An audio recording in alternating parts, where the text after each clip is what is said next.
Bonjour à tous les petits chimistes. Aujourd'hui, on va voir ensemble comment faire pour éviter de se retrouver avec des condensations croisées. Donc tout d'abord, ici, on se retrouve en milieu acide.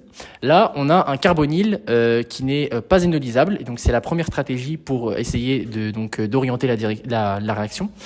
Pourquoi ce carbonyle n'est pas énolysable? Car on voit donc ici que sur les carbones en alpha, donc ici et ici, il n'y a pas d'hydrogène. Ainsi, on ne peut pas énolyser ce carbonyle. Ensuite, comme deuxième molécule, donc on va avoir ici un autre carbonyle donc qui est symétrique. Et étant donné qu'il est symétrique, on va avoir la formation d'un seul énol. Donc ce qui va se passer, donc là ici on a l'équilibre qui a été décrit dans la vidéo précédente. Donc là, du coup, ce qui va se passer, c'est que on va avoir un doublet d'électrons qui se trouve sur l'oxygène du groupement OH. Ce doublet va se délocaliser sur la liaison carbone-oxygène. Et un doublet d'électrons, donc de la double liaison carbone-carbone qui se trouve ici, va venir attaquer au niveau du site électrophile du carbone qui n'est pas énolysable, pour qu'enfin qu'un doublet d'électrons de la liaison carbone-oxygène se délocalise sur l'oxygène. On obtient ainsi donc la molécule suivante.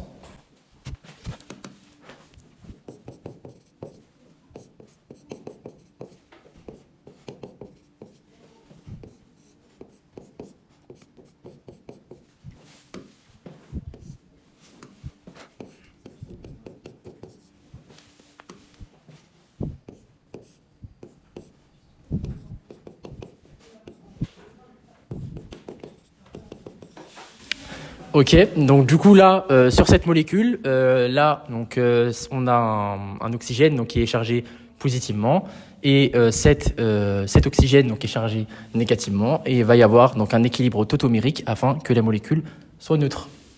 Donc c'est la molécule que je vais dessiner.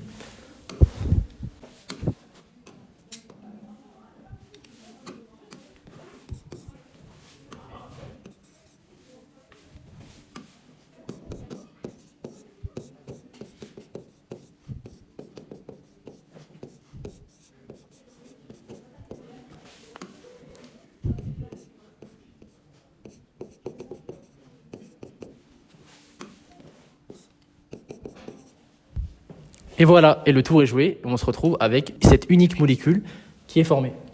Ok, donc là maintenant, on est toujours en milieu acide, et donc là, je vais vous laisser 5 secondes pour réfléchir à si on peut avoir des condensations croisées dans ce cas-là. Donc allez-y, je vous laisse réfléchir. Ok, donc j'espère que vous avez bien réfléchi, et la réponse ici est non, on ne peut avoir qu'une seule forme de molécule. Pourquoi? Car ici, nous avons une cétone et ici, nous avons un aldéhyde. Alors, a priori, on peut voir ici donc, sur ce carbone que ce carbone porte un autre carbone qui porte deux hydrogènes. Donc, a priori, on pourrait penser que c'est inolisable. Sauf qu'en fait, ce n'est pas le cas. Pourquoi ce n'est pas le cas? Car, je vous le montre ici donc, sur la page d'après. Donc ici, on a l'aldéhyde et ici, on a l'acétone. Donc qu'est-ce qu'on peut voir qui est très important ici? Donc sur cet aldéhyde, on peut voir que pour ce carbone, donc ici, on a un effet inductif attracteur et un effet inductif donneur. Alors que pour cette cétone, on a deux effets inductifs attracteurs pour ce carbone. Alors, en quoi ça joue sur l'orientation de la réaction? Alors, c'est très simple. C'est que pour ce carbone-là, étant donné qu'on a un effet inductif attracteur et un effet inductif donneur, on va avoir des électrons donc, qui vont être attirés donc, vers justement l'atome d'hydrogène. Alors que là, tous les atomes donc, sont dirigés vers cet atome de carbone. Ce qui fait que le nuage électronique est plus important ici que ici. Ce qui fait que l'aldéhyde a moins d'électrons donc, sur ce site, ce qui fait qu'il est plus électrophile, car il est plus avide d'électrons. Donc, je vais du coup écrire la molécule qui correspond au résultat. Donc, comme tout à l'heure, hein, ici, donc, un doublet d'électrons de l'oxygène qui va se rabattre sur cette liaison et l'électron de cette double liaison qui va attaquer le site électrophile de l'aldéhyde. Donc,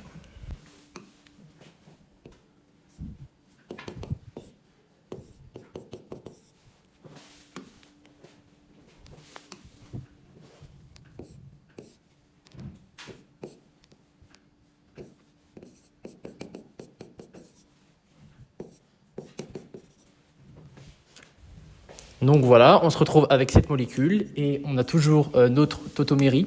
Donc hop, donc cet équilibre ici. Donc étant donné que cet oxygène-là est négatif et que cet oxygène-là est positif, on se retrouve alors avec cette molécule finale.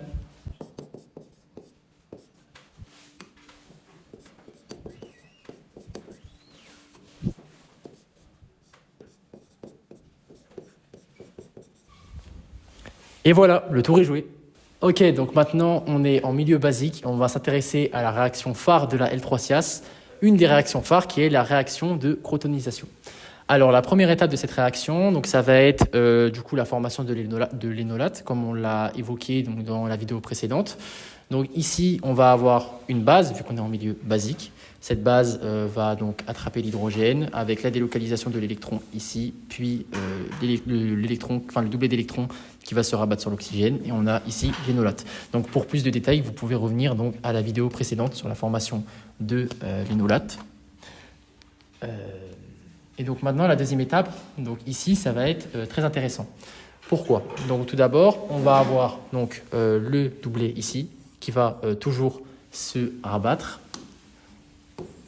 ici donc sur cette liaison carbone-oxygène avec le doublet d'électrons, l'électron de la double liaison carbone-carbone qui va venir attaquer le site électrophile de cette cétone symétrique. Ainsi, on obtient cette molécule. Donc, c'est toujours le même procédé que les réactions précédentes, mais ici, ça va être très particulier. Pourquoi? À partir de cette molécule, on a deux voies qui sont possibles en fonction de si on est à froid ou à chaud. Donc, je vais vous montrer ça. Donc tout d'abord, si on fait une hydrolyse à froid, on a la formation d'une bêta-hydroxycétone. Donc on a notre molécule ici, et donc en présence de H2O, on a l'oxygène donc chargé négativement qui se trouve là, qui va être protoné, donc, et du coup ça nous donne une fonction alcool. Donc voilà, ça c'est une hydrolyse à froid. La deuxième voie donc, qui est possible, c'est l'hydrolyse à chaud. Donc en cas d'excès de base, et donc là on va avoir une formation d'une cétone alpha-bêta insaturée. Donc toujours on parle de cette même molécule, et ce qui va se passer c'est que comme l'hydrolyse à froid, donc on va avoir la présence du H2O qui va faire que cet oxygène chargé négativement va avoir une liaison hydrogène, et donc on va avoir la formation d'une fonction alcool. Mais étant donné qu'on est dans un excès de base, ce qui va se passer c'est que ici, donc, je le mets en rouge. Ici, la base donc, va venir attraper l'hydrogène qui se trouve ici. On va avoir donc, le doublet d'électrons qui va se rabattre sur cette liaison carbone-carbone. Et ainsi, la fonction OH, donc OH-, du coup, va partir. Et donc, on obtient ça. Et donc, on aurait pu mettre également donc, ici, hop, voilà, donc ça, c'était ça. Alors, cette réaction est une réaction phare donc, de la L3-CIAS. Pourquoi? Tout d'abord car, comme nous l'avons vu avant, on a les deux voies possibles en fonction de l'hydrolyse à froid et de l'hydrolyse à chaud. Mais en plus de ça, normalement, dans les réactions, le groupe partant va plutôt être un H2O, donc une molécule d'eau. Sauf qu'ici, on a un groupement OH, donc ce qui est un peu particulier. Et pourquoi on a justement ici ce groupement OH- qui va partir? Donc ça s'explique par le fait que cette molécule est un système conjugué, donc ici pi sigma pi, qui est très stabilisé. Donc étant donné qu'il est très stabilisé, ce groupement-là peut partir. Et donc la molécule obtenue donc, va servir pour une autre réaction qui est l'addition de Michaelis, ce qu'on va voir dans une prochaine vidéo.